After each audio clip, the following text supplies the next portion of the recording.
आज हम आए हैं लाड़काना में पाक कचौरी खाने के लिए और हम आपको दिखाएंगे कि ये कचौरी क्या है। ये समोसों की तरह होती है लेकिन काफ़ी हार्ड होती है और उसके अंदर मसाला होता है। तो आज हम मिलते हैं एक भाई से, उनसे पूछते हैं भाई आपका नाम क्या है?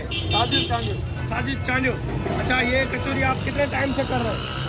44 साल हो गए। 44 साल। ये अभी वकील है, ये छोटे बच्चे थे। ओह माशाल्लाह, ये आपके बच्चे हैं?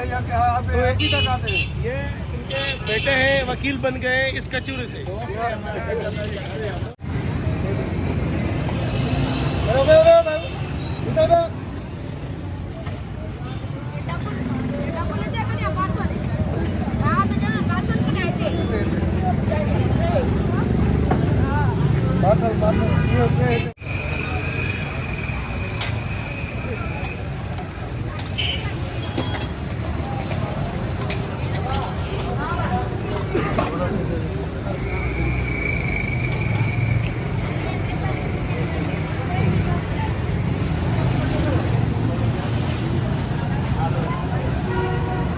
Thank you.